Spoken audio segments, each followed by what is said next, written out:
Okay, let's open in a word of prayer. Lord, we thank you for the time we can spend together. We pray that you'll bless our time together today. In Jesus' name, amen.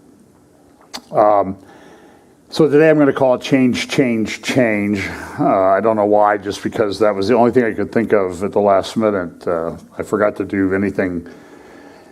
I don't actually spend a lot of time preparing my titles, but this week I spent even less than that. But there's a lot of changes going on in the world today. Just a reminder of some of the different places that you can find us. We do stream live on YouTube and Facebook, although sometimes we might have trouble with that. Vimeo, we also put things up there as an archive. Remnant Truth Network, Blog Talk Radio, you can get an audio-only podcast from Christian Sentinel, and then Rumble Real FBC. I want to remind you that I am a speaker at the Last Days Bible Conference that takes place in the Calgary, Alberta area.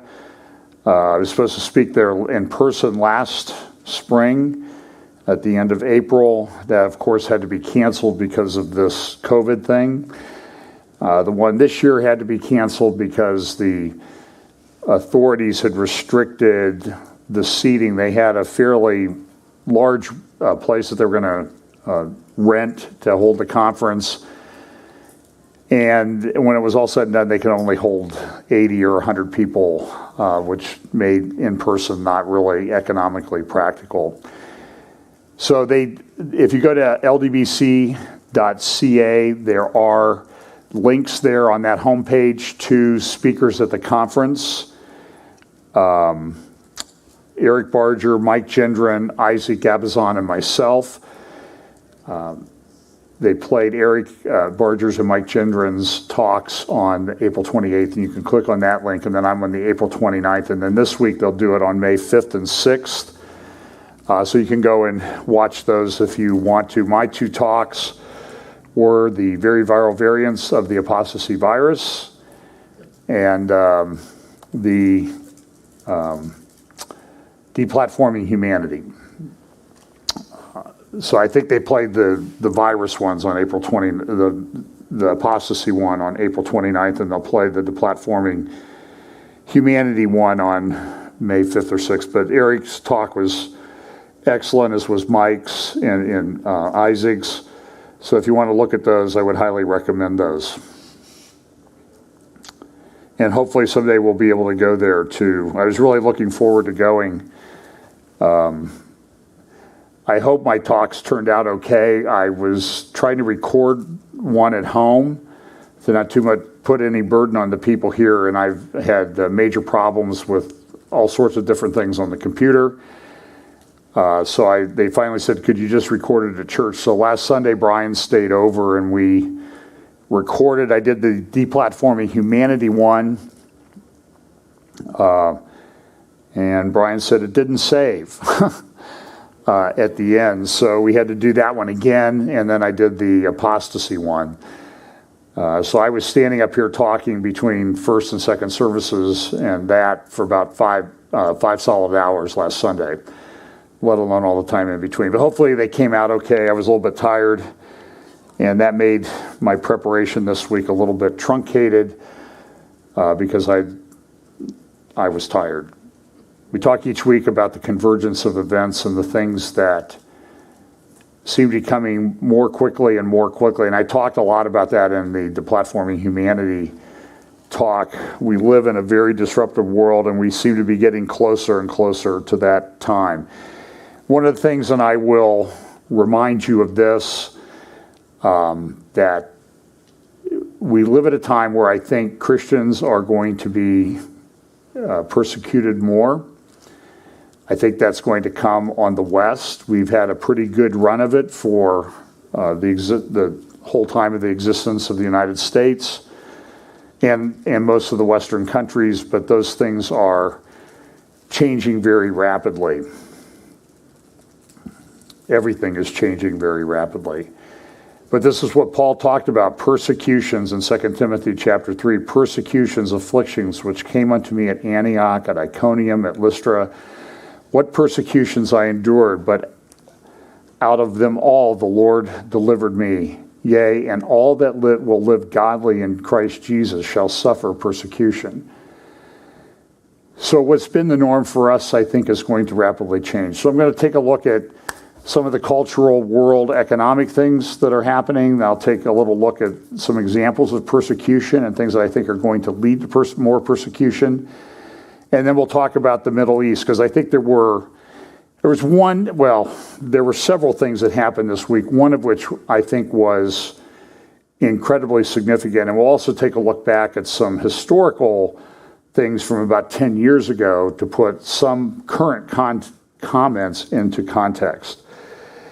But the economic thing, there's been economic devastation everywhere, but the tech giants, you can see that they have soared in value. They've added, I think, somewhere around $3.4 trillion, these 5 companies, in value to their stock value over the time of the pandemic, since the beginning of the pandemic. That's absolutely shocking. I didn't have time to put it in, but there's a great graphic on CNBC that tells you, to give you an idea of how the tech giants are doing, how much money, how much revenue they are bringing in per minute. And it ranges from a low of about $275,000 per minute for Facebook. Can you imagine? This is in the last quarter, based on the last quarter statistics. $275,000 per minute, 24 hours a day, 7 days a week. Microsoft and Apple are somewhere in the range of $600,000 to $700,000 per minute, and Amazon is bringing in $840,000, $850,000 per minute. So these companies are wildly successful. It is sort of changing the landscape out there. But even they're having trouble. Don't have a graphic on it, but there's a chip shortage. A family member bought a new car recently. The salesperson said, "Do you like this car?" "Yes, I really like this car." And I think she said, I'm going to think about it. And he said, "Don't think about it. If you don't buy the car today, you may not be able to buy this car for 18 months because of the chip shortage." The global supply chain is breaking down in on many levels. So not to be apocalyptic or anything, but you need to store up some extra food and that sort of thing, because I think that there's going to be some major problems down the road. Even Apple came out and said that after the next couple of months, if you want to buy a computer, we're going to have supply problems getting you the computer that you want to order, because it's not so much that we can't make it quickly enough, it's just we don't have the supply of the chips that we need to put in computers. I saw an interview recently with someone who has a Christian network, hischannel.com, Dennis, I think his name is Dennis Swick, and he said that gaming computer manufacturers and servers that use graphics a lot for like the network that hischannel.com runs. Computer chips for that used to run a couple $3,000. They're now running somewhere around $18,000 to $20,000 per chip, just because of supply and demand. I think Dennis told a story of someone who went to a chip manufacturer and said, "We need chips. Here's $25 million, just give us as many as you can." Not even really worried about the price. It's becoming a very, very big issue. And part of it is because of this whole pandemic thing and the way the supply chain has gotten disrupted. And then there's still the outflow from that Evergreen company. I can't remember the name of the ship that was stuck in the Suez Canal for about a week. There's going to be ripple effects on the supply chain for quite some time. That I've continued to see pictures of ships anchored off the ports of Los Angeles and Long Beach. There's not even space to anchor anymore because the port is so backed up with things coming in. And then the problem is, if you want to ship something somewhere, you can't get a container to put on a ship. And if you do, it's gone from, a couple $1,000s to $90,000. It's just, everything is just messed up. And it's going to get messed up. I've talked a lot about this over the years, because I think this is an important part of how Bible prophecy plays out. The U.S. just released its census. Of course, now there's going to be litigation. Everybody's going to claim they didn't count enough people in our state. It didn't have a major impact on congressional delegations. I think Ohio lost 1, Texas gained 2. But everybody's going to be fighting about it. Here's China, though, they released a report this week, and immediately they've sort of pulled it back, and it shows that for the first time in a long time that China's population has actually decreased. Projections that I've seen that by 2050 or a little bit after 2050, and again, whenever I talk about that, that doesn't mean I think we're going to be here until that time. We may be, I don't know. I probably won't be if it goes to 2050. But it's just the populations are changing. For Western democracies, populations are falling. Birth rates are falling. In China, because of their one-child policy, strictly enforced for a long time, they will decline in population from about 1.4 billion to about 1.1 billion over the next 30 years. That's a pretty significant drop. There are a number of Western European countries that will lose as the next generation becomes dominant. They may lose half their population. Russia's population growth rate is about 1.2, 1.3 per female. That is why Russia has an Islamic issue. Moscow, I am told, is 25 to 30% Islamic, even today. So these are huge impacts. And because some of these countries are involved in Bible prophecy, I think that sort of enhances the urgency or the likelihood that these things are going to happen sooner, because the players in Bible prophecy are some of those countries that look right now like they're going to hit the demographic wall. Another problem with the supply chain in the United States is that there are increasing news reports. Not so much, I think CBS did a thing on it last week about drought that's especially hitting the western United States. Lake Mead is falling again. This is a picture on the left is Lake Mendocino up near Ukiah, California, and then, I'm sorry, that's on the right. Left is Lake Oroville, which Lake Oroville, you can see where the shoreline used to be. Lake Oroville has the highest dam in the United States, 770 feet high. If you remember, the spillway collapsed there a few years back. They spent about $1 billion fixing it, but you can see that the lake is down significantly. This is the beginning of the dry season. This is not the end. They didn't have enough snowfall again. Here's another picture of Lake Oroville.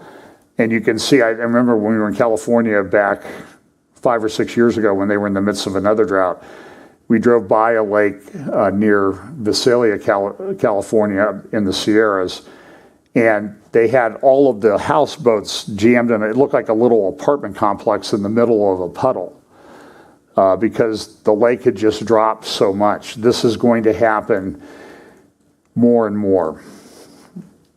So here is a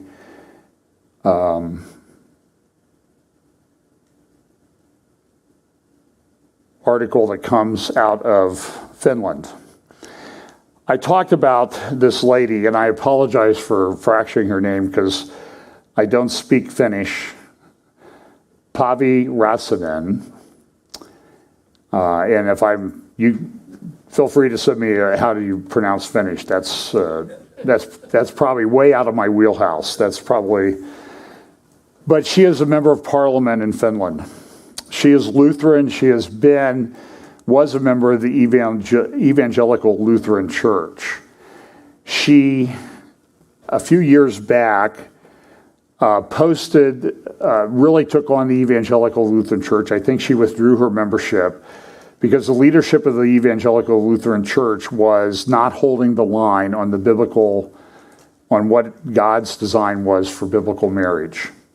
And they were also beginning to participate in some gay pride events. So she spoke out about it. She did some posts. There was also a book, I think it was originally published back in 2004, that talked about God's design for marriage. She has now received notice that she has been charged with 3 crimes of incitement regarding the what she had wrote a couple years ago. For that, the potential penalty that she faces is 6 years in prison, up to 6 years in prison. Her crime was, and here is her Facebook post, here's the English version. I've been informed by phone this morning that the state prosecutors decided to prosecute me for 3 different actions. An application for a challenge has been submitted to Helsinki District Court. I'm suspected of inciting against a folk group from the pamphlet I wrote. Now, some of this is the translation from, if you think I'm bad, this is the automatic translation on Facebook. I'm suspected of inciting against a folk group from the pamphlet I wrote, Man and Woman, that I created them. Gay relationships challenge Christian human understanding. This is also accused of someone who published the book. Secondly, I'm accused of a Twitter, Instagram, and Facebook post I published on June 17, 2019, questioning the church's participation in pride events and attaching a picture of the biblical text, Romans 1:24-27.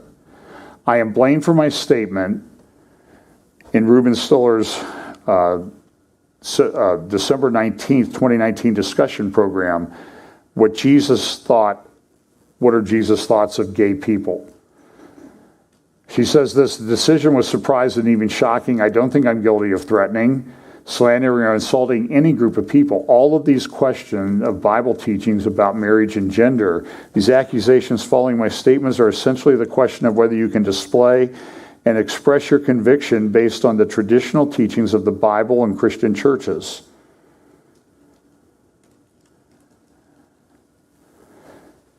So here she is. She's charged with a crime. And these are the verses. Let's just read the verses that she's accused of.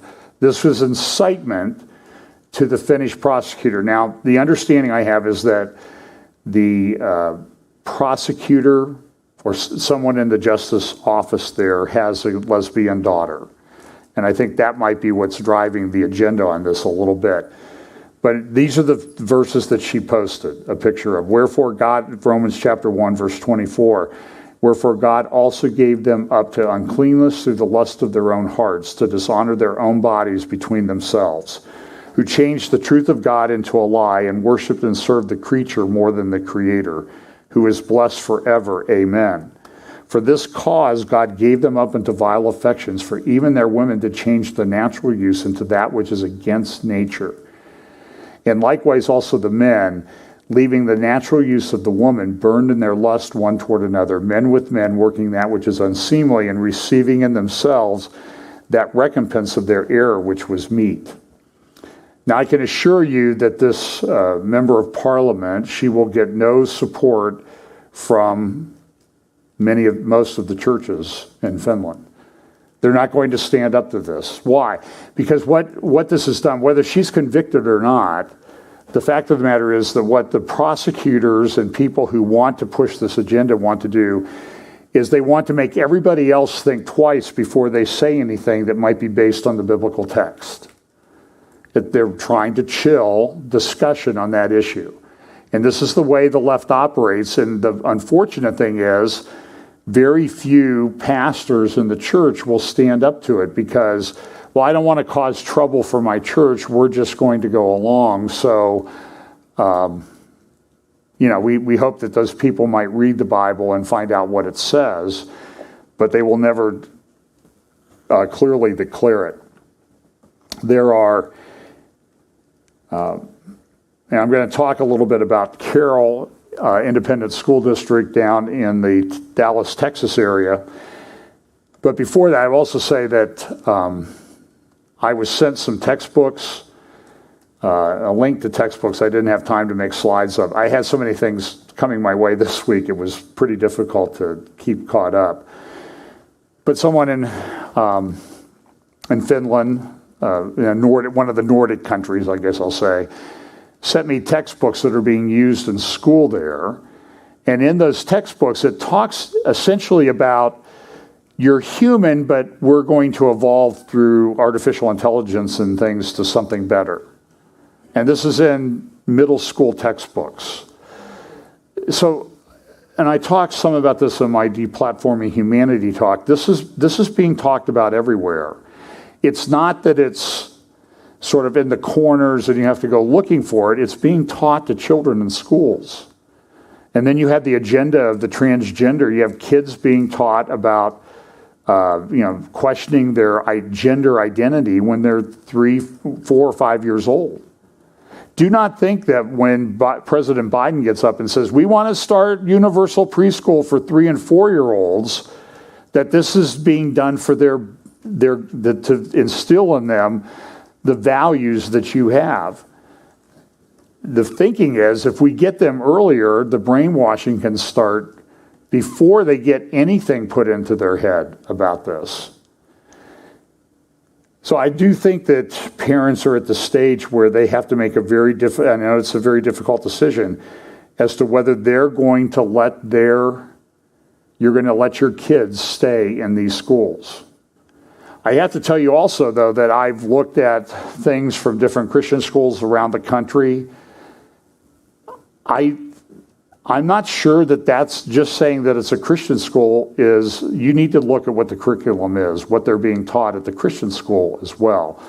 What is the orientation of the teachers who teach Bible and that sort of thing in the school particularly? Because everywhere I look, I'm seeing problems. I talked a little bit about that in the talk that played the other night in Canada on apostasy. There is a virus that's infecting churches, an apostasy virus, and it's getting worse. Everybody says, well, there's always been false teaching in the church, with which I agree, but believe me, as I'm getting older now, which should be patently obvious, not painfully obvious to me, but I see things going on in churches now that I never thought I would see. In fact, I'm going to exit out of here for a second, and I'm going to put in a video. Give me one moment, because I think this is important. I'm not attacking this man. Remember a couple months ago, I played for you a video of Paula White speaking at I don't have it. I'm going to just tell you about it. I played a video of Paula White, who is the advisor to the president, speaking at the Rally for Peace conference that was the fifth Rally for Peace, put on by the Unification Church, Sun Myung Moon's wife, whatever her name is, Dr. Moon. And it appeared to me that Paula White had no problem speaking at that conference. The Unification Church is not in any way Christian. It is a cult. And this week I found a video of another speaker at another Rally for Hope conference that took place in late February, where the speaker praised the great work for peace that Dr. Moon and her deceased husband had done to promote peace. That speaker was Mike Pence. I have to tell you that when I see these things and my jaw almost hits the floor. What are they thinking when they go to do this? And you can look it up online. Look up Rally for Hope, Mike Pence, and you will see the video. You remember it was done virtually. Remember when I played Paula White, the crowd was all clapping and they had like a giant screen of all these people on Zoom, like a Zoom call, And it was very creepy. And then there was Vice President Pence speaking at this conference and praising Dr. Moon. It's just shocking. I mean, we all want peace, okay? But do we have no standards? I mean, somebody needs, I'm willing to exercise some grace, and he may not know about it, but, good grief, pick up the phone and call somebody and ask them about it. I was very troubled by it. So let's look at this Carroll Independent School District. This is another one of those school districts. Carroll's, it's a very well-to-do school district. The average income in the school district is over $100,000 per household. It's wealthy. The school district ranks almost every year #1 in the state of Texas in academic achievement scores on standardized tests. It is also true from looking in recent years that between, let's say, white students and minority students, there's almost no you cannot distinguish them by race on how they're going to perform on academic achievement tests. They all perform equally well. Best in the state of Texas. So of course, everybody would be happy about that. We should emulate this. We should figure out what they're doing and transfer it to other people. But what they're doing now is they're bringing in this critical race theory, cultural Marxism, etc., really racist policy to speak against white people, even in a school district where there is a substantial minority population and the achievement scores are pretty good. They did a study of what they called microaggressions, where somebody might be called a name or something like that. And over about a 5-year period, they found that the total number of students that had something like that launched their way was about 0.3% of the student population. It was not significant. Now, look, kids say things, right? And there was a video of some of the kids in this school district that were doing, they put up a video that you could call racist. They put it up on TikTok, they took it down, they apologized about it, but now everybody in the school district has to go through training. Here's a couple articles from the Federalist. Parents revolt after Texas #1 school district tries to institutionalize racism. And then agitators get dirty to push institutional racism in Texas #1 school district. And people are being outed that oppose this. And there's one situation where the lady, she and her husband, they have a couple kids of their own, and they've adopted 3 minority kids, including African-American kids. And there's a number of other, they're interracial couples. Race shouldn't be an issue. There's 2 races in the world. I like what Ken Ham says. There's 2 races, the saved race and the unsaved race. And there is a ban on interracial marriage. The saved race should not marry the unsaved race. That's Ken Ham. You can send him emails if you don't like the way that comes out. But there really is, there's this racial, and how do you determine who or what gets the privilege and who, because how white are you, or how black or how Asian are you? It's insanity. So here's some of the slides from the presentations that have been given to people. Cultural blindness is a state in which differences are ignored and one proceeds as though differences do not exist. So you see what they're doing? Instead of following what Martin Luther King said, we're going to judge people by the content of their character, not the color of their skin, they're flipping that around. We're judging you by the color of your skin, not the content of your character.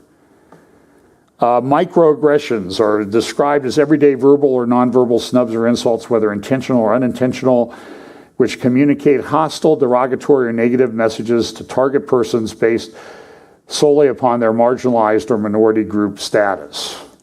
They also talk, there's a slide for white fragility, a state in which even a minimal amount of racial stress becomes intolerable, triggering a range of defensive moves: anger, fear, guilt, and silence. So you see what happens if you speak up against this nonsense.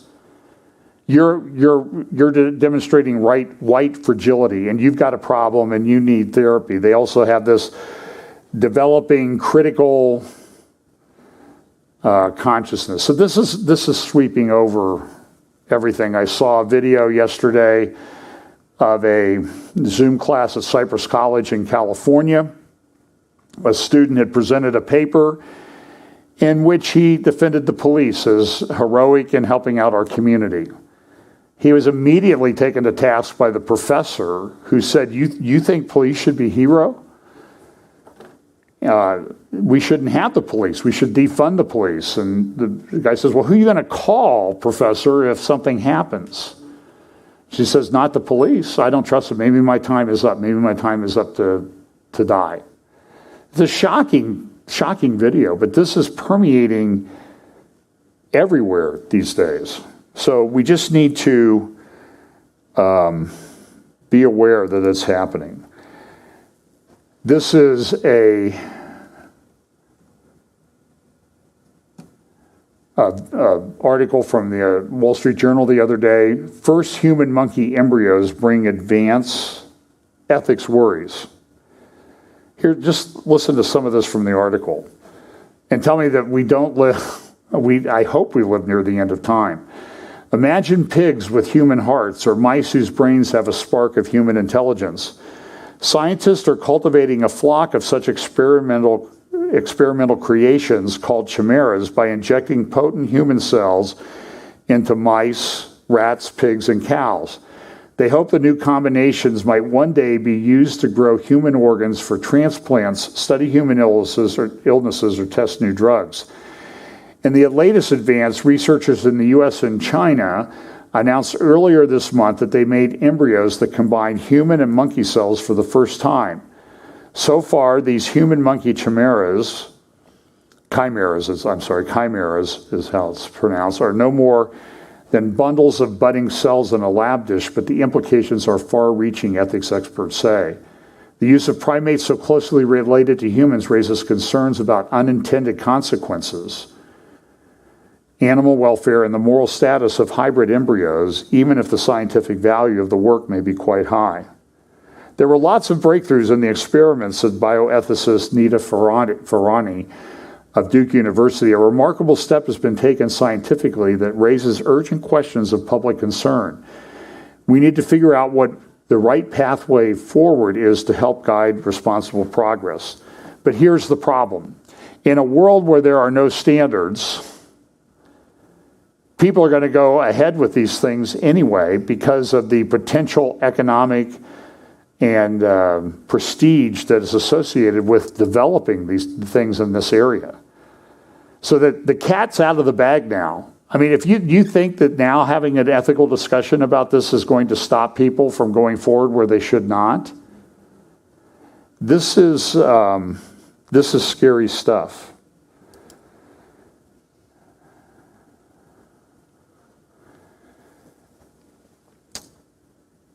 Here is a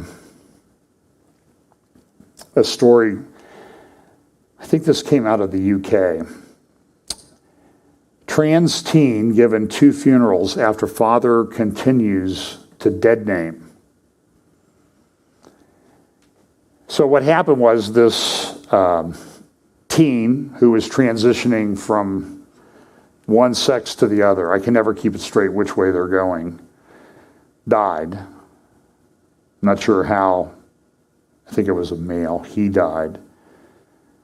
The mother was all on board with the transition. The father opposed it. The parents were divorced. This was a major object of contention between them. The child was 12 years old and transitioning with the mother's approval. This is child abuse. And so they couldn't resolve it, so they had 2 funerals. One for the child with the male name, one for the child with the female name. This is very troubling stuff. So I'm going to, okay, now I'm going to turn to the Middle East. And I apologize if my slides are a little bit out of order or not completely logical, but a lot of these issues that I think relate to Bible prophecy are very, very significant. And they're all sort of interrelated. So, let me just escape here for a second. I need to move this one down someplace later. Excuse me one second. I know this is, you should do this before you get up there. I know I'm going to hear that.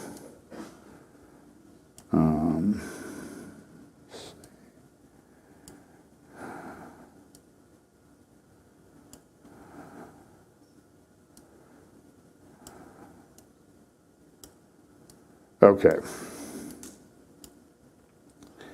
Well, there we go. So, first thing that happened this week that I think was pretty significant was Monday or Tuesday, the New York Times published an article called "Iranian Diplomat Says Tehran's Military Leaders Thwart Diplomacy." Now, the article was about Zarif, Foreign Minister Zarif of the Islamic Republic of Iran. The tape was leaked supposedly the tape was done to create a historical archive. Iran will be going through elections later this year, I believe, for president. There was some thought that Foreign Minister Zarif would run for the presidency. And so they were doing sort of a historical thing before he maybe left office or changed offices in Iran. And what happened was whoever did the interview leaked it to the press, and it got published in some Iranian or Arab newspapers. So here's a little bit about what the article says. In a leaked audio tape that offers a glimpse into the behind-the-scene power struggles of the Iranian leaders, Foreign Minister Mohammad Javad Zarif said the Revolutionary Guard Corps calls the shots in Iran, overruling many government decisions and ignoring advice. In one extraordinary moment in the tape, Zarif departed from the reverential official line on Major Qassem Soleimani, whose picture you see there, the commander of the Guard's elite Quds force, the foreign-facing arm of Iran's security apparatus, who was killed by the United States in January 2020. Now, what happens with Iranian politics, just so you know, is that, for example, the way the Obama administration handled Iran was they believed that Rouhani, the president that they were dealing with after he was elected in 2013, was a moderate. That's what he said, he was a moderate. This is a fantasy that is only engaged in by people who either don't care, who are ignorant, or who have a different agenda that they want to engage in. Because anybody who runs for president, remember Mahmoud Ahmadinejad, guy that was president of Iran for 8 years? He's very radical. He's a very devout 12 Shia, which means Shia Islamic guy. He believes that Iran could engage in activities and create chaos, sort of an apocalyptic world in which the apocalypse would come about because of Iran's actions with nuclear weapons or whatever, and the Mahdi, the 12th Imam that they're looking for, would come. And this is what the leadership believes. So everybody says, well, you know, Rouhani's a moderate. Listen, you don't get to be president in Iran unless you are approved by the supreme leader, who is a radical Muslim who's engaged in jihad. So Khomeini approved Rouhani. Khomeini will approve, assuming he's still alive when the elections come about later this year, he will approve who's running for office. And what they do in Iran is they structure things that they essentially give, like the Iranian Revolutionary Guard, will control certain parts of the economy or portfolios of business.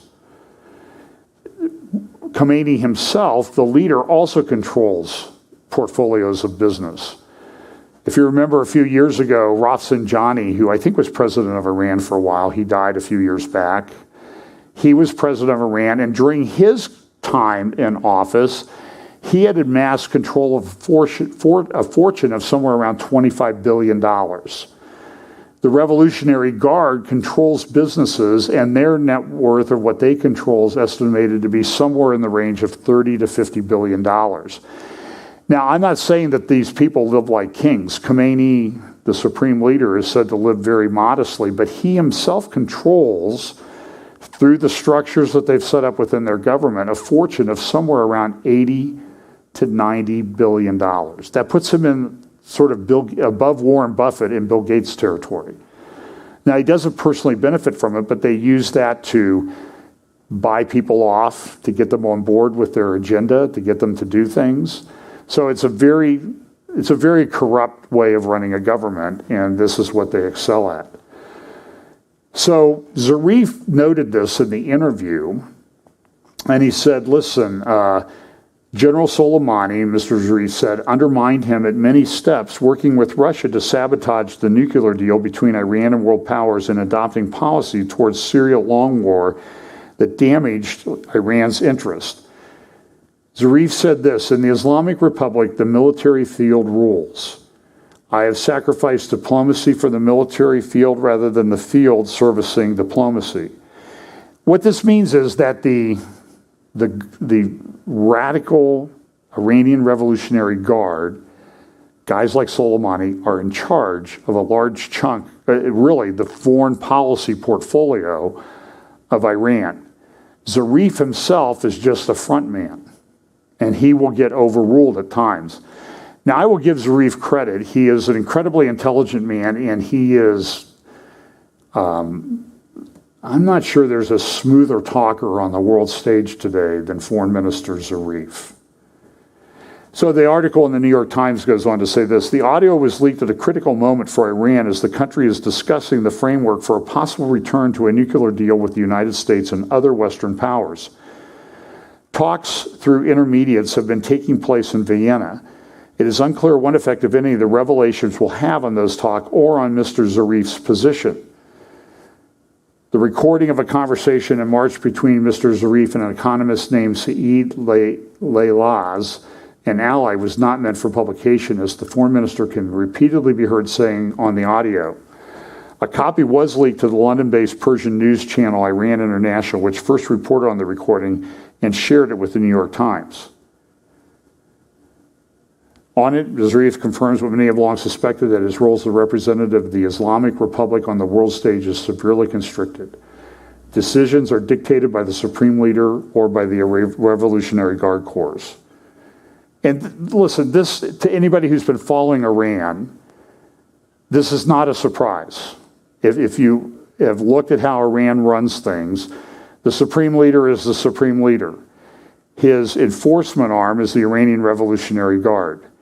Zarif is merely a tool to get on the world stage and talk over the problems of the chaos and bad conduct that the regime engages in. And Zarif was superb at it.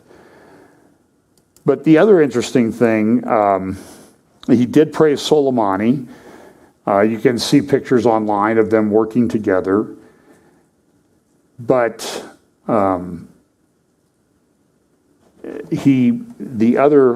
there was one paragraph, in paragraph 22 of the article, and this is, so in paragraph 22, there's sort of the money quote that has everybody in a tizzy this week. Former Secretary of State, this is according to what Zarif said in the interview, former Secretary of State John Kerry informed him that Israel had attacked Iranian interests in Syria at least 200 times, to his astonishment, Mr. Zarif said. So now there are Republicans and others running around the government saying that Kerry can't be trusted. Kerry conveyed private information, security information to Zarif that he should not have conveyed. But Of course, Kerry has denied it. He says, well, Israel's announcing that we attack things all the time, so why can't I'm only conveying what's public knowledge. Other people say, well, why would Zarif lie about this?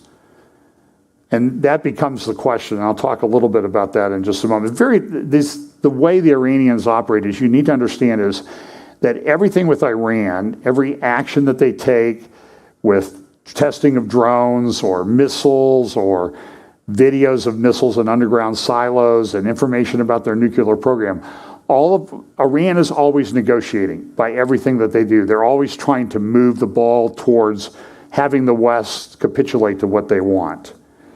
Now, there was also an interview recently to the, I can't remember this guy's name either. Hang on. He is high up in the, he heads up the Council of the Office of Expediency. I'm not sure what that means, but that's how the translation comes out. And he gave an interview to Mayor's News Agency, who publishes the New York Times. And in this interview, he said essentially that, at least it was reported in the Jerusalem Post and other Western press, that in this interview on April 13th, he admitted that contrary to what everything had been said before, that remember when Prime Minister Netanyahu got up there and said, hey, look at all the stuff we got from their nuclear archive. Look at the CDs and the notebooks. A lot of the Iranian propaganda at the time was Netanyahu was faking everybody out, that they had not gotten anything. In this interview, though, this head of the Office of Expediency seemed to admit that, yeah, we've had some problems in the past, and I think they did steal our nuclear archive. It was a big deal. It was reported in the Jerusalem Post. I think Seth Frantzman did an article on it. And you can see this is the interview that he gave. There are a bunch of people there, and you see the publisher put up their logo for the Tehran Times and Mayor News Agency. And so the question became, what did he do? So the article in the Jerusalem Post about 2 weeks ago was, Iranian official admits Israel swiped archive. And this is what he said. Before this is what this person said. Before this, the documents from our entire nuclear archive have been stolen. And before that, a few suspicious drones came and did some work. Rezai, whatever you say his name, added. Now, so the question is, did he admit to the stealing of the archive or not? It seems like I went and I dug out the original Persian translation and translated it and checked it against some other translations, and it does appear that he did admit it. But now the Tehran Times comes out and says, no, that's not what he said. You can go and look at the archive in Persian, and he said, they came and stole our papers. And now the Tehran Times story is the papers displayed by the Zionist regime's prime minister, who claimed to be our country's documents, were forged, and Netanyahu's actions were a show for domestic consumption and rivalries among parties in the occupied territories. The official said a few days after some media outlets alleged that he had said top secret documents from Iran had been stolen. And here's the original Persian language with the translation.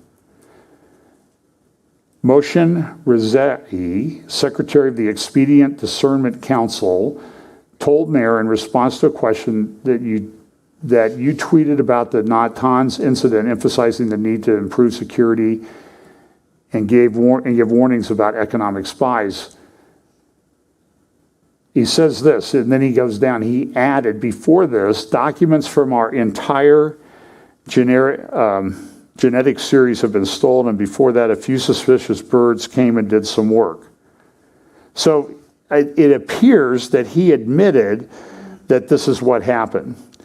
Now, the response to this little dust-up in Iran, and you have to understand, everything in Iran is a negotiation. So what you see going on may not be as significant. It may be for show and public consumption. So this was an article that was released in one of the press. Revolutionary Guards raid president, that's Rouhani, and foreign ministers' offices. This was put in Iran Wire, reported this morning that officers from the Islamic Revolutionary Guards had raided the offices of President Hassan Rouhani and Foreign Minister Javad Zarif. After a short altercation with the security guards of the President's office and the Foreign Ministry, the guards took a number of documents from the premises.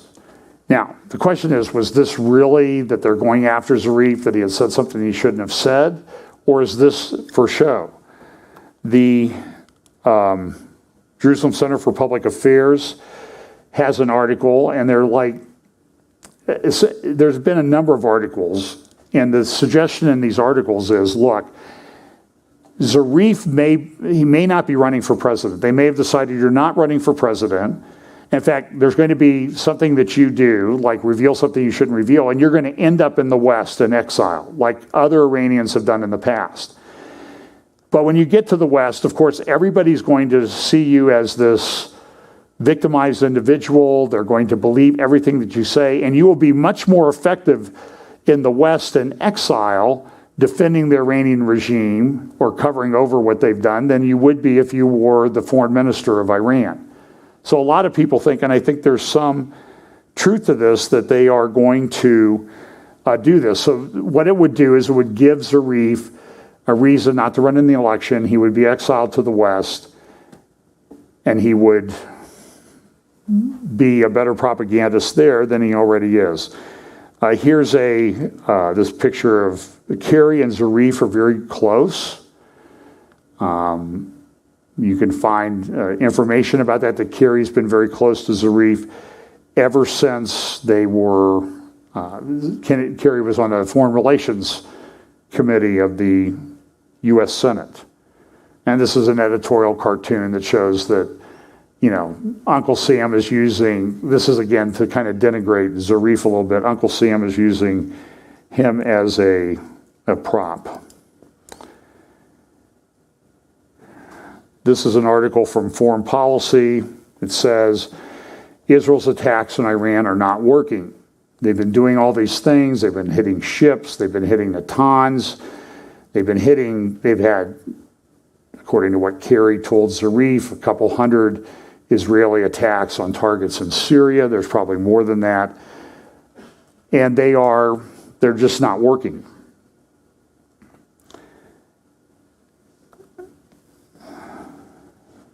There are also reports, this was from the Wall Street Journal the other day, that Iran and the U.S. have faced off in the Persian Gulf. Ships of ours are being attacked by Iranian forces.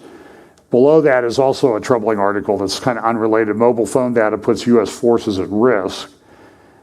What they're finding is that our servicemen overseas, the data from their phones is able to geolocate them, and these tech companies will sell it to anybody who buys it. So it's a big, huge security problem for our mobile forces.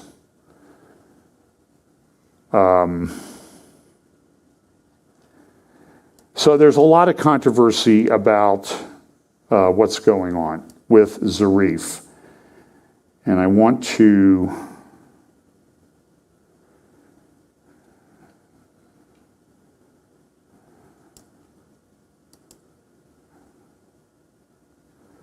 no, that's not the right article. I apologize. So here's an article. This also happened this week. John Brennan. We all love John Brennan around here for something. Giving us things to talk about on the Prophecy Update because it shows the deterioration of the United States as a democratic republic. Head of the CIA. He tweeted, this is an article by Seth Frantzman in Friday's Jerusalem Post, and here is what Brennan tweeted. Well, let me set it up. Before I tell you what he tweeted, let me tell you why he was tweeting this. In a rather stunning publication by Human Rights Watch, they published this 245-page report this week called A Threshold Crossed. And essentially what it was the Human Rights Watch called Israel an apartheid state. And not only did they call it an apartheid state, they essentially said, and I'll summarize, Israel has no right to exist as a Jewish state. Now, the Human Rights Watch organization is headed up by a bunch of leftists. Frankly, they're just out-and-out Jew haters in many cases. They're very similar. They're sort of the secular arm of the Christ at the Checkpoint crowd. They don't like Israel at all. They complain about everything, and they call Israel an apartheid state and say that it has no right to exist. They've always been against Israel, but I just want you to tell you is that this one's different. This has prophetic significance, in my opinion, because we know that all nations of the world will gather together against Israel. And this organization, which is clearly tied into the globalists and the United Nations, this is really the first time that they've come out and they've said, Israel does not have a right to exist, and Israel is an apartheid state. They really went way overboard in this particular document, and it's full of stuff. So these are some screenshots from the report. The crime of apartheid, and they talked the 1988 Rome Statute to the International Criminal Court and 1973 International Convention on the suppression and punishment of crime of apartheid, define apartheid as a crime against humanity, consisting of three main elements: an intent to maintain domination by one racial group over another, a context of systemic oppression by one racial group over another, and inhumane acts. And so now what they're going to do is they're going to say, well, this is the definition, and Israel is guilty of all these things. Now, apartheid was a term that was really pretty much specifically related to the rather severe segregation that was taking place in South Africa, where they had separated blacks and whites. And they're still having problems with that even today. But Israel, it's a specific, there's a close relationship ethnically, racially, between Jews in Israel and Arabs. It's sometimes hard to tell the difference. So what they did was, now Israel and the U.S. and others have not signed on to these Rome Statute and these international conventions. But that doesn't stop Human Rights Watch. They're going to say, we're going to apply this anyway. Well, they're not going to apply the definition. You'll see that in this article on page 35, they say this: no court to date has heard a case involving the crime of apartheid and therefore interpreted the meaning of the following terms as set out in the Apartheid Convention and Rome Statute definitions of the crime of apartheid. In other words, we're making up a new definition. No court has ever recognized this, not even on the international stage, but we're going to use it anyway. And then they go on to say this, that when international human rights law had clearly defined racial discrimination to include differences of ethnicity, descent, and national origin, indicates that racial group within the Rome Statute reflects and would likely be interpreted by the courts to reflect a broader conception of race. What does that mean? It means we're going to make it up. We're going to come after Israel with stuff that nobody's recognized. This is fairly significant. And they say on their webpage where they announce this, a broader understanding of race. The Abu Yehuda blog looked at this and said, this is different. And it says, and that, of course, is why Human Rights Watch, an organization that has changed over the years from a legitimate human rights watchdog into part of the well-oiled and thickly greased with dollars and euros machine for the delegitimization and demonization of Israel, wishes to accuse the Jewish state of apartheid, a crime that today evokes revulsion throughout the world, and which, following the precedent set by the treatment of the Republic of South Africa, justifies boycotting, sanctioning, and total expulsion from the international order of Israel. They do this, and this is, again, they have a section on their NGO monitor, and they talk about this is the halo effect. So what they're trying to do is they're trying to cloak themselves with everybody hates apartheid. So they're trying to cloak themselves with the mantle of we're against apartheid. This is all about apartheid, even though no court's ever recognized that the situation going on in Israel and their dispute with the Arabs who occupy what's in Judea and Samaria is, so they're cloaking themselves with the mantle, and then they get this little angelic halo that, hey, we're just against apartheid. And fortunately, there are organizations out there like this blog and elsewhere that look at the halo effect, provides anti-Israel political advocacy NGOs with a facade, allowing them to hide their political warfare agendas behind the rhetoric of human rights and international law. So this is what's being done, and it's really only being done in the international arena with Israel. You don't hear anybody going to China and their treatment of the Uyghurs and saying you're engaged in apartheid policies or genocide or anything like that. It just does not happen.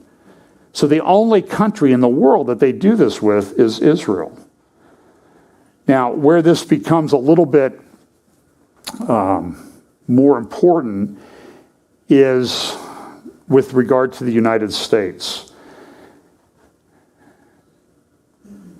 In 2001, actually, I would refer you to an article that was written by Melanie Phillips. And Melanie has an article in Israel Hayom that was published the other day, and she says how Biden is smashing America's moral compass. And this is true, particularly with regard to the treatment of Israel. Back a few days before 9/11 in 2001, 20 years ago, there was a conference called the Durban Conference. It took place in South Africa.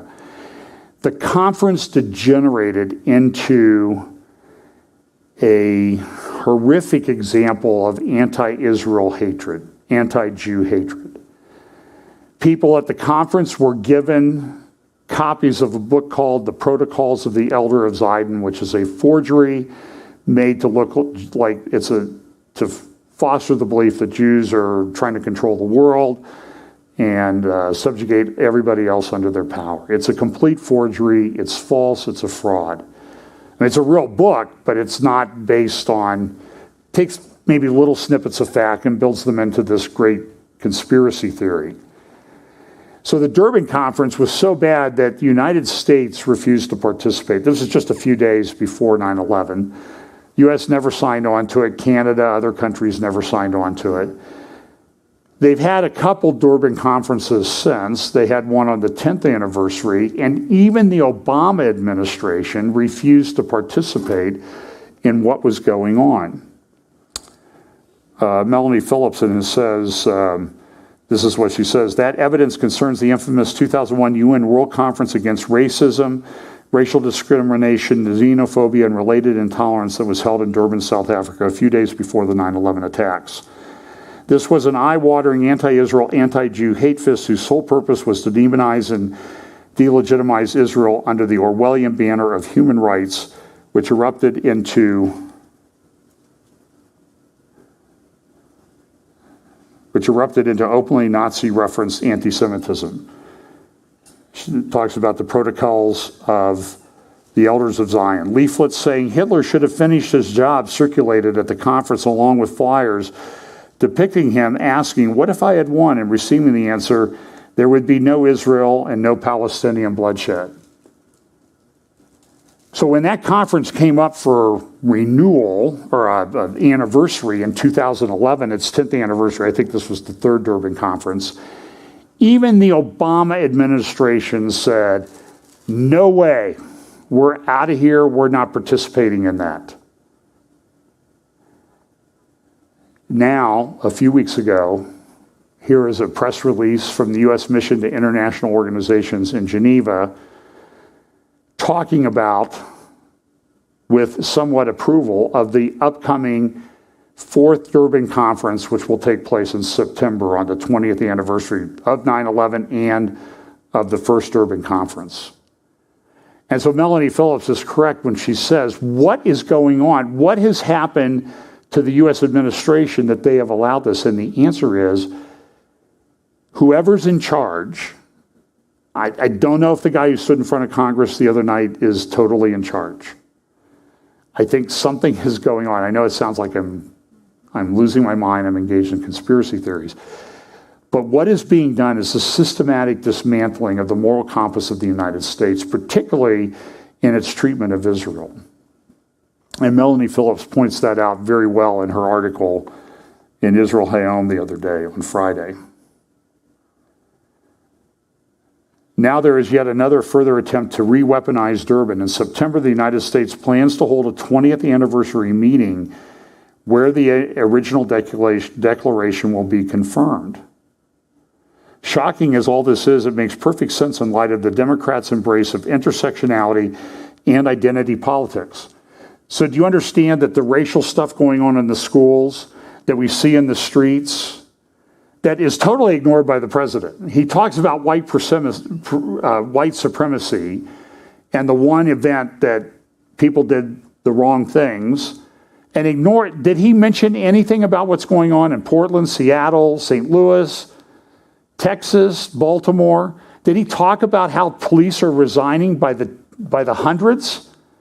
They're leaving the police force and there's nobody to replace them. I think New York has had, it was either 700 or 1,100 policemen resign over the past 6 months. And there's nobody in the pipeline to replace them. Crime rates are going up. Did you hear the president in that speech say anything about law and order? He talked about white supremacists, but he never mentioned the other thing. There is this massive propaganda thing going on, and this thing to change everything and to institutionalize racism under the guise of human rights and equality and anti-racism, when they're the racist. It's a stunning transformation to watch. As Melanie Phillips says, proponents of intersectionality view only white people as a threat. This is now the view of the Biden administration. And in his address on Wednesday night to Congress, Biden said, according to the prepared text on the White House website, when he actually delivered the speech, he notes, he managed to mangle his words. The most lethal terrorist threat to the homeland today is from white supremacist terrorism. He made similar remarks in February when he said white supremacists were the most dangerous people in America, calling them demented. I could make a comment there about a demented person calling someone else demented, but that's for another time. But he doesn't think, but here's the point with what's going on in the Biden administration. Now they're pushing what? The two-state solution, right? They want to go back to the two-state solution, like that's actually going to be able to be done. And it can't be done. No, because the one side will never recognize the Jewish state of Israel. And she notes the contrast, but he doesn't think those Palestinian preachers and officials who say things like the Jews are thirsty for blood to please their God, or that Jews were forced out of Europe in the past because of a threat posed by their evil nature, are demented. He doesn't think that Iranian leaders who deny the Holocaust, allege a Jewish conspiracy to replace Islam by Western imperialism, and claim Jews seek to dominate the entire world are demented. Instead, Biden treats the Iranians and his administration as rational actors with whom he wants to negotiate and into whose terrorist activities he intends to funnel billions of dollars. And then she gives whether Biden is too mentally fragile to grasp what he's doing, or whether he has made a cynical calculation of where his interests lie in today's increasingly radical Democratic Party, it would seem that there's a puppet of the hard left in the Oval Office. The demonization of Israel has helped smash the cultural moral compass of the West. Now America is smashing its moral compass in politics too, and as a result, it is dragging the rest of the so-called civilized world behind it to the potential endangerment of all. This is a big deal. And so you see all of these things remember we talk all the time about acceleration and convergence in Bible prophecy, that these conditions for the end time, all the world against Israel, a one world leader, a one world system, a system of economics. Do you see how all these pieces are all sort of being shoved in our face all at the same time? This is something that has not happened before. And I talk about just one little example of that in my Deplatforming Humanity talk. So now the U.S. is going to be on board with this thing. Here is the systematic oppression. These are screenshots from the Human Rights Watch thing. You can download it. I would encourage you to download it and look through it. Just look through the screenshots like I have here. It will tell you a lot about what they think. And they have these charts here, like born unequal abroad. So they have the Palestinian on the right, the Jewish American on the right. Can I visit Israel and the occupied Palestinian territories? Yes. Palestinian, no. Can I move there? Yes for the Jewish American, no for the Palestinian refugee born in Lebanon. Can I become an Israeli citizen? Yes, no. You see the contrast. They have this thing about intent to dominate, and they have these quotes from different leaders about what they intend to do. Elder of Zion blog took this particular one, born unequal, West Bank, Jewish citizen of Israel, and a Palestinian. And you see here, can I hop in my car and drive to Jerusalem? Yes for the Jewish person, no for the Palestinian. If arrested, will I get a fair trial? Yes for the Jewish person, no for the Palestinian. Do I have the right to free speech and right to protest? Yes for the Jewish person, no for the Palestinian Arab. Can I build a home? Yes for this person, no for this person. This is in the West Bank. And this is not necessarily true. So this clever person at the Elder of Zion blog, he put up this, comparing born unequal East Jerusalem. So you take an Arab in East Jerusalem and a Jewish citizen of Israel. Is my legal status in Jerusalem secure? Yes, no. Can I move abroad for a few years and come back? Yes, maybe not. So that's what the Human Rights Watch thing says. Elder of Zion took that and said, well, let's look at this in a different light with what's actually going on, facts on the ground, with some other things. For example, can I visit the Dome of the Rock? For the Jewish citizen of Israel? No. Palestinian, yes. Can I visit Tel Aviv? Yes for both. Can I visit Ramallah? No. I would add, can I visit Shechem, the great biblical city of Shechem, where Jacob bought a well, where things happened at the time of the conquest. When we were there, I mean, we talked to one of the Jewish soldiers there who got tears in his eyes. It's like, you guys get to go to Shechem, you're Americans. It's a mile away. I'm not allowed to go visit it. That's a Jewish citizen in Israel. Can't go to one of the most historically well-established, archaeological established biblical cities in existence. He can't do it. It's amazing. So this is all just made up. Let me go through this. So here's the Elder of Zion. He says, the far left is against the Jewish state, against Jews defending themselves, against Jewish continuity, and against traditional Judaism. Oh, he says, and they swear up and down that they aren't anti-Semitic. This is how Human Rights Watch views everything in the world. Israel dominates everything. In 1967, you see there at the table in front of the Israel sign, Abba Eban, Israel's ambassador to the U.S., and then on the right you see Arthur Goldberg, and in the middle you see Lord Caradon, talking about what happened after the Six-Day War. And they adopted Resolution 242, which set up some armistice lines and that sort of thing. And Lord Caradon of the UK at that time said this, I know the 1967 line, and it's a rotten line. You couldn't have a worse line for a permanent international boundary. It's where the troops happened to be on a certain night in 1949. It's got no relation to the needs of the situation. And I showed you last week some of the articles that related to the publication by Dorgold about the need for security in the Jordan Valley and that sort of thing. So here's the Durban Report on the left. Ambayevsky, writing in the National Post in Canada, says Canada and the U.S. have now embraced the anti-Israel hate fest known as the Durban Conference. And on the question of Palestine, the UN, UNRWA said this, well, we don't discriminate, we have zero tolerance for anything that's against Israel. Yet I showed you some quotes from this report from Impact USE that took textbooks that are published by UNRWA and used in the West Bank for Palestinian children that talk about, listen, and what it is, it's telling them, look at what you're happening. You're supporting the occupation by supporting what these Arab countries have done. They've betrayed you as their brothers. It's a bad thing.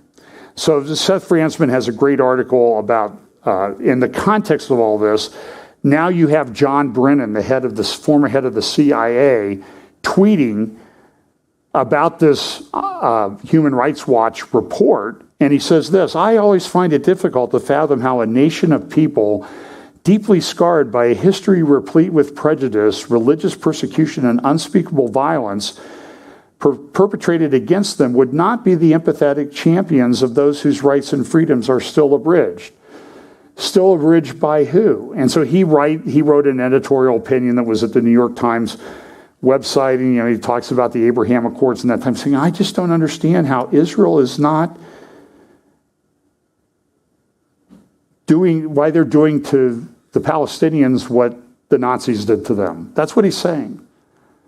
This is the guy who headed up our CIA, the guy who's on CNN and MSNBC all the time castigating any Republican for their view of what's happening in the Middle East.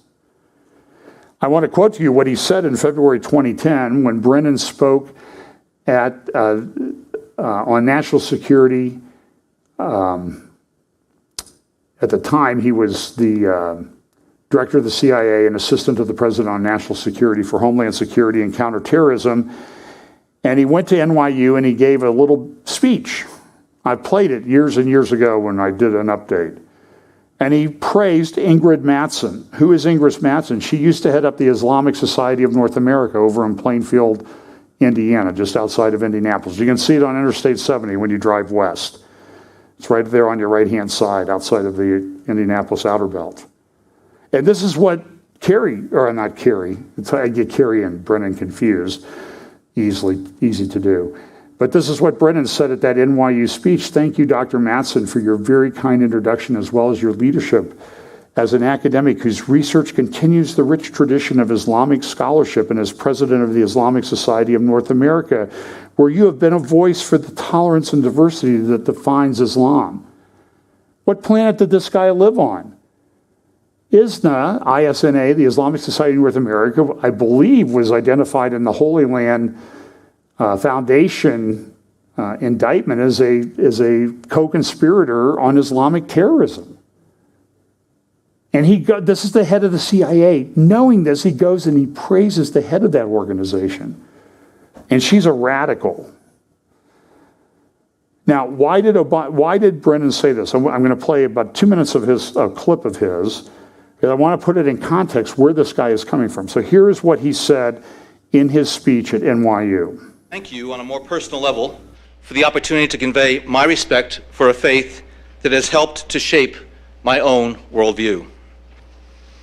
Like the president during his childhood years in Jakarta, I came to see Islam not how it is often misrepresented, but for what it is, how it is practiced every day by well over 1 billion Muslims worldwide, a faith of peace and tolerance and great diversity. Another part, okay, did you hear what it said though? Yeah. How this faith shaped my worldview. Did he not say that? Yes. Okay, this is at NYU. This is a pro-Islamic conference at New York University Law School, I believe. So we have it on record. This is back in 2010. He's the head of the CIA. Then he says this. But I did spend time as an undergraduate at the American University in Cairo in the 1970s. And time spent with classmates from Egypt, from Jordan, from Palestine, and around the world, who taught me that whatever our differences of nationality or race or religion or language, there are certain aspirations that we all share: to get an education, to provide for our families, to practice our faith freely, to live in peace and security. And during a 25-year career in government, I was privileged to serve in positions across the Middle East, as a political officer with the State Department and as a CIA station chief in Saudi Arabia. In Saudi Arabia, I saw how our Saudi partners fulfilled their duty as custodian of the two holy mosques of Mecca and Medina. I marveled at the majesty of the Hajj and the devotion of those who fulfilled their duty as Muslims by making that pilgrimage. And in all my travels, the city I have come to love most is Al-Quds, Jerusalem, where three great faiths come together.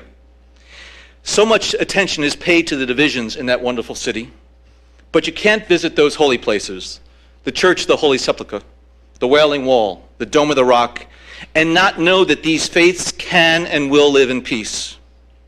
One day, inshallah.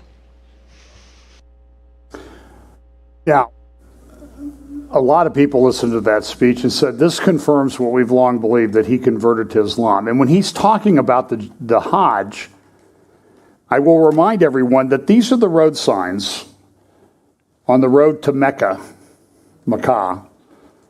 And you see this? Muslims only. The only people who get to observe the Hajj in person are Muslims. There's a little closer view of it. And so Seth Frantzman sort of dismantles what Brennan said in his tweet in his Friday article in the Jerusalem Post, and says Brennan made his comment while posting an op-ed he had written in the New York Times about the Palestinian quest for statehood. In his telling of it, he implied that Jews must have a special empathy for others, while non-Jews have no special need to be empathetic.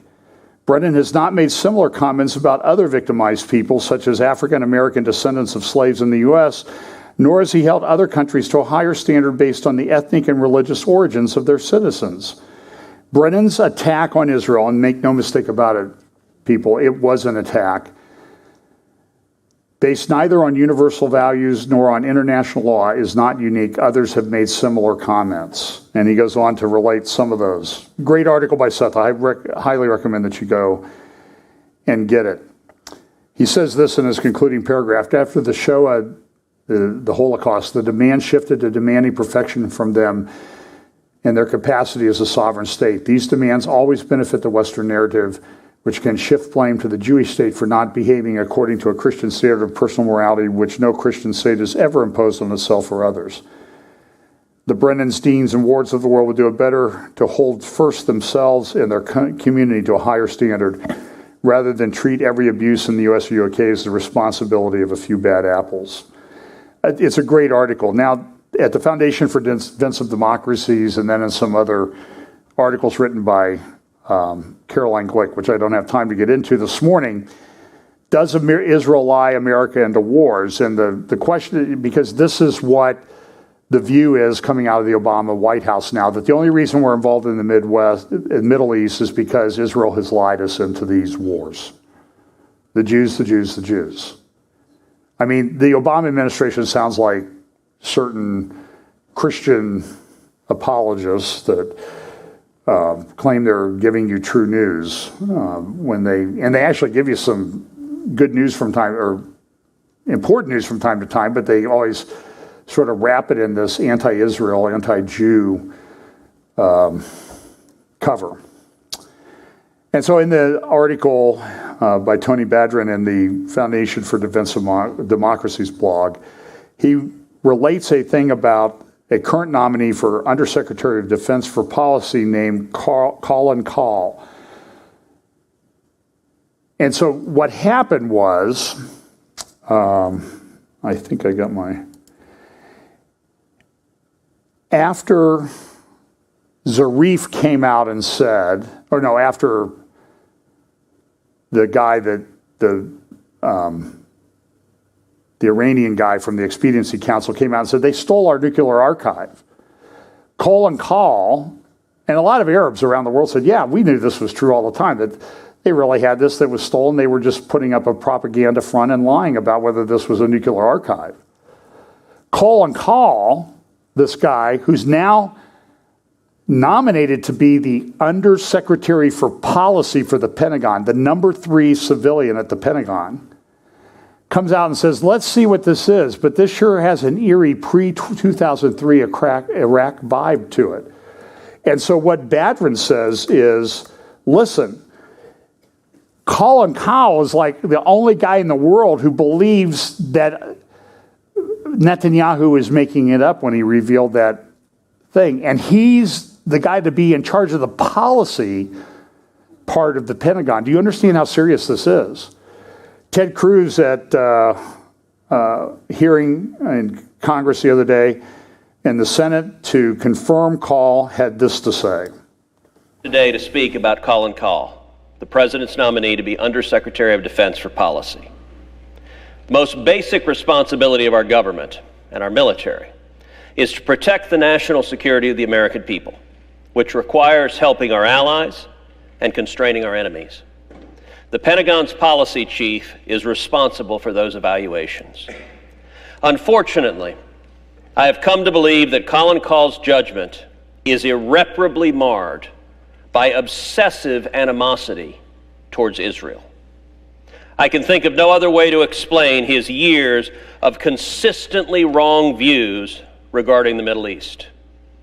And not just wrong, but impulsive and reckless. He has repeatedly spilled out his conspiracy theories and attacks on Twitter and other public venues. He views the world through a cracked lens. Recently, a top advisor to the Ayatollah Khamenei acknowledged what the world long knew, that in 2018, in an operation right out of a Hollywood action movie, Israel seized Iran's national nuclear archive. The archive proved that Iran had been keeping nuclear weapons blueprints and materials on the shelf. The nuclear deal, of which Kahl was a principal architect, had been flawed from the start. Kahl responded to the news of the raid by suggesting on Twitter the archive was fabricated by Israel with the aim of dragging American boys and girls into another Middle East war. This was a pernicious anti-Semitic conspiracy theory, a blood libel, not just pernicious, but wrong.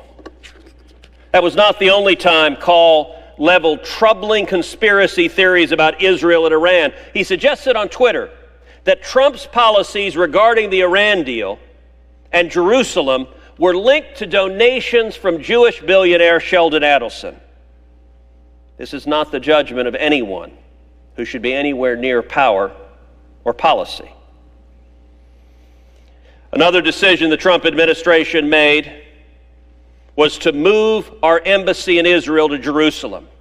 There was an active debate within the Trump administration. I leaned in vigorously with the president, and the president agreed with the view I articulated, that we should say to our friends and our enemies that we stand unshakably with the nation of Israel.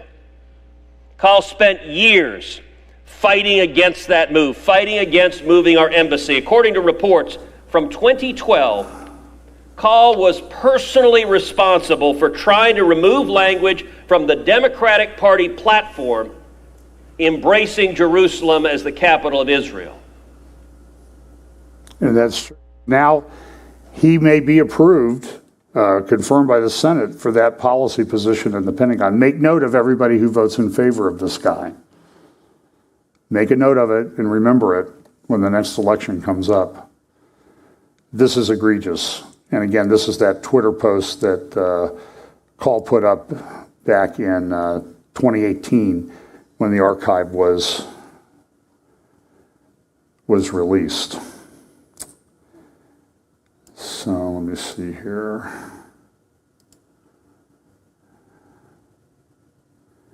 Well, there's a great article by Caroline Glick in Friday's Israel Hayom about what does Israel have to do because they're facing a hostile government? This has big implications on what's going on. Israel is in a political mess. Netanyahu can't seem to get his coalition together. Caroline Glick, in her podcast show the other day, said that Naftali Bennett seems to be parroting the Obama line on Iran now, and she's very concerned about it. And she likes Naftali Bennett. She ran in the Yamina list for members of parliament in one of the last 4 elections. I think it was the second of those elections. She didn't get elected. But then there's also this, I don't know if this will have an impact on the Israeli government or not, but this thing that happened the other night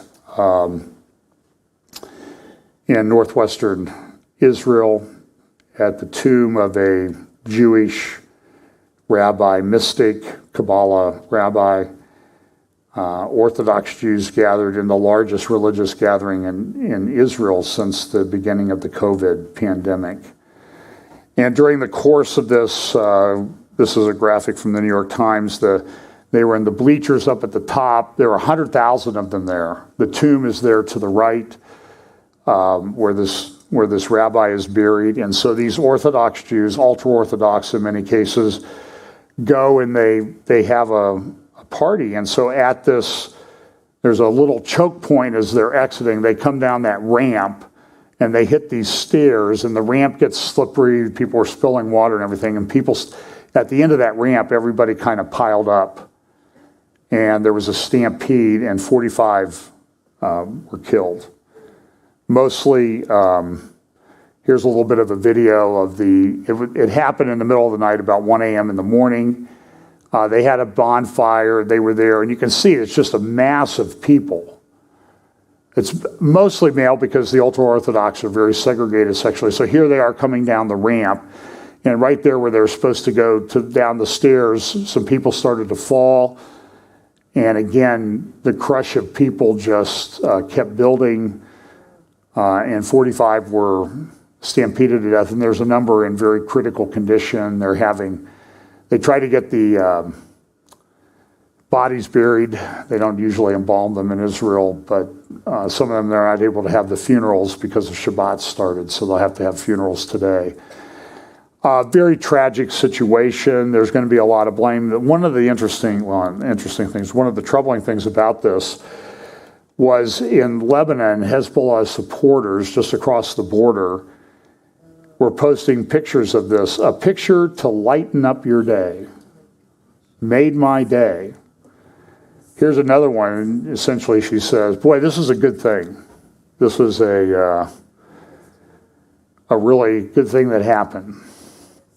I don't know what the impact will be on the elections. And at the same time, the Palestinians have canceled the elections. Part of that was because Fatah, that's Abu Mazen's party, has split into 3 factions. And it looked like Hamas was going to control the Palestinian parliament and maybe elect one of their people as the president of the Palestinian Authority. That would be a disaster. I think Israel's okay with the elections being canceled. And I heard somebody noted this morning, they said, it's interesting, the Palestinians can't find a leader. They can't even hold elections. And so they have the same, their leader's now serving the 16th year of his 4-year term. And the Israel, we can't stop having elections and not getting a leader. So it's a very, very difficult thing that's going on in Israel right now. It is, it's a big mess. And I'm going to skip the other 80 slides that I have.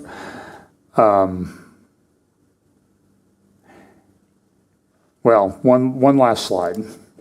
This is a report, American Secretary of Defense, U.S. Secretary of Defense, talks about how American military needs to embrace artificial intelligence and quantum computing as part of a new vision. That's not, I'm troubled by that, given some of the other things. And then there are also these news reports everywhere that Mohammed bin Salman is now reaching out to Iran to reach some kind of an understanding. This leads someone to question, look, is Biden trying to greenlight a third intifada? A lot of people in Israel think that he is. That's the leadership that we have. So when you see these prophecies about all nations gathered together against Israel, know that, as I said in my Canada talk, all of these things that we talk about Bible prophecy, we know this happens. But to get to that point, you have to have all these foundational things take place. And I can tell you that almost every one of these foundational things are taking place right now so that this stuff can happen in the very near term. That's important. That's prophetically significant. So we need to be sharing the gospel with people. We also know that I also think with the way sort of the economy is going and the supply chain, it wouldn't hurt to lay up some extra food and that type of thing, because there are many things that I could talk about with regard to Russia and threats from Russia and China, but we'll have to go into those at a later time. I think I said to my wife the other day, I said to Pam, I said, I don't think I've seen all of this. It seems like every week I say, I've never seen all of these things happening at the same time like this. And each week my observation is that the intensity of all these things keeps ramping up. And you wonder, where's the end? It's stunning to watch. But look, I know Jesus is coming back. But in the meantime, we need to occupy until he comes. Let's pray. Father, thank you so much, Lord. I pray that you will give us the courage and fortitude to stand in a very troubling time, to stand firm in the faith, and to boldly declare the gospel of Jesus Christ, whatever the consequences. Pray that you'll bless us this week. In Jesus' name, amen.